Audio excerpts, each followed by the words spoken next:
जब मैं रात को घर पहुंचा तो मेरी पत्नी ने खाना लगाया। मैंने उसका हाथ अपने हाथों में लिया और कहा, मुझे तुमसे कुछ ज़रूरी बात कहना है। वो शांत बैठकर खाना खा रही थी। उसकी आंखों में दर्द साफ नज़र आ रहा था। अचानक मुझे नहीं पता कैसे कहूँ, मगर उसे बताना ही था। मैंने बड़ी शांति से कहा, मुझे तलाक चाहिए।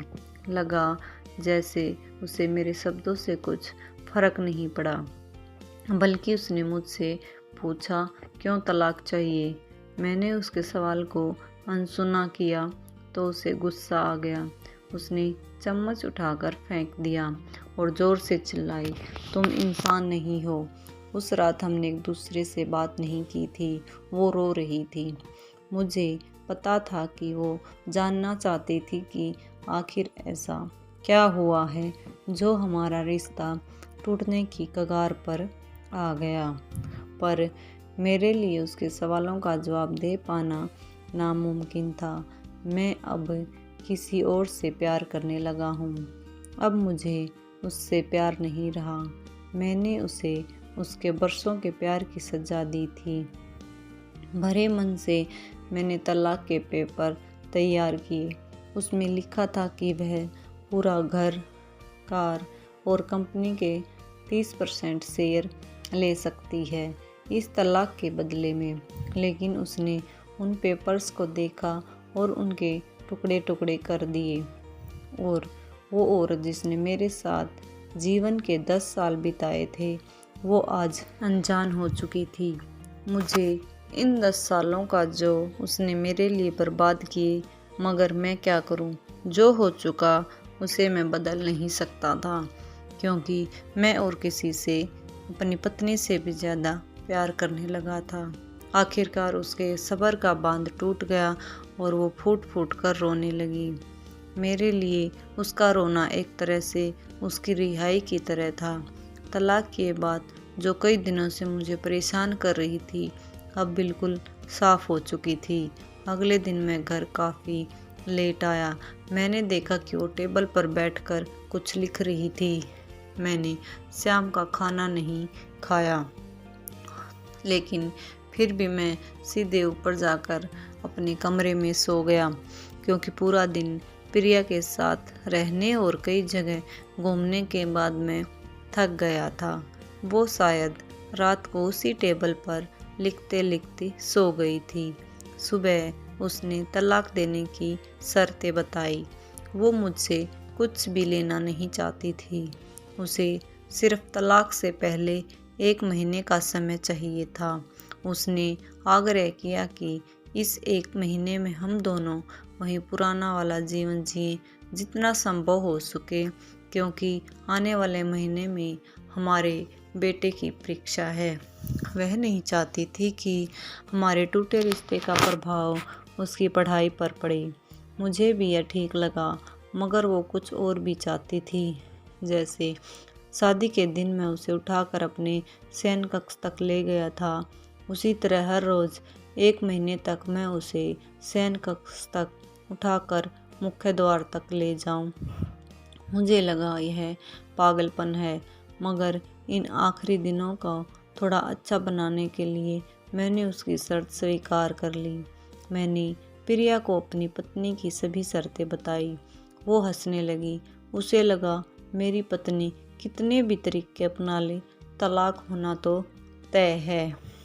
मेरी पत्नी और मैं किसी से भी इस दौरान नहीं मिले थे, लेकिन उस दिन जब मैं उसे पहली बार उठाकर गेट तक लेकर गया तो हम दोनों काफ़ी अजीब महसूस कर रहे थे। पीछे से हमारा बेटा भी खिलखिलाकर खुश हो रहा था। अगले दिन यह काम थोड़ा सामान्य और आसान हो गया। वह मेरे सीने से लगी थी और मैं उसकी खुशबू महसूस कर रहा था। ऐसा लगा जैसे कई दिनों बाद मुझे यह खुशबू मिल रही थी, या फिर कई दिनों से मैंने उसके होने का एहसास नहीं किया था। पहले जितनी उसमें वो कसाव नहीं था और चेहरे पर कुछ हल्की झुर्रियाँ नज़र आ रही थी और बाल भी सफ़ेद होने लगे थे। ये वही औरत थी जिसने अपने जीवन के 10 साल मुझे समर्पित किए थे। चौथे दिन जब मैंने उसे उठाया तो वो पुरानी रोमांस लौटने लगी थी। पांचवें और छठे दिन वो पुराना प्यार फिर जागने लगा। मैंने प्रिया को इस बारे में कुछ नहीं बताया था। अब उसे उठाना और आसान हो गया था। शायद हर रोज यह सब करने का मैं आदी हो गया था। एक दिन मैं अपनी पसंद की साड़ी निकाल रही थी, लेकिन कुछ खास नहीं ढूंढ पाई। उसने सांस भरते हुए कहा कि उसके सारे कपड़े बड़े पड़ने लगे हैं। तब मुझे पता चला कि वह काफ़ी दुबली पतली हो गई है और इसलिए मैं उसे आसानी से उठा पा रहा था। मेरे दिल को एक झटका सा लगा। उसने अपने दिल में काफ़ी सारा दर्द छुपा रखा था। पता नहीं कैसे मैं आगे बढ़ा और उसके सिर को छूकर देखा।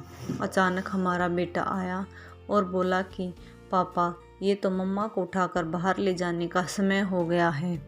उसके लिए अपने पापा द्वारा मम्मा को इस तरह उठाकर ले जाते हुए देखना जीवन का अभिन्न हिस्सा बन गया था। मेरी बीवी ने हमारे बच्चों को बुलाया और ज़ोर से उसे गले लगा लिया। मैंने अपना चेहरा दूसरी तरफ कर लिया। मुझे लगा कहीं मैं अपना निर्णय न बदल लूं। मैंने अपनी पत्नी को रोज़ की तरह उठाया और बेडरूम से सीटिंग रूम होते हुए हॉल तक लाया। उसने प्यार से अपने दोनों हाथ मेरी गर्दन के आसपास रख दिए। मैंने उसे ज़ोर से पकड़ रखा था, बिल्कुल हमारे सुहागरात की तरह, मगर उसका इतना कम वजन मुझे परेशान कर रहा था। महीने के आखिरी दिन जब मैंने उसे उठाया तो मेरे लिए एक कदम भी चल पाना मुश्किल हो रहा था। हमारा बेटा स्कूल जा चुका था। मैं अपनी कार से ऑफिस गया और कार से कूदकर बाहर गया बिना कार को लॉक किए। मुझे डर था कि अब एक पल की भी देरी मेरा इरादा बदल देगी। मैं ऊपर गया।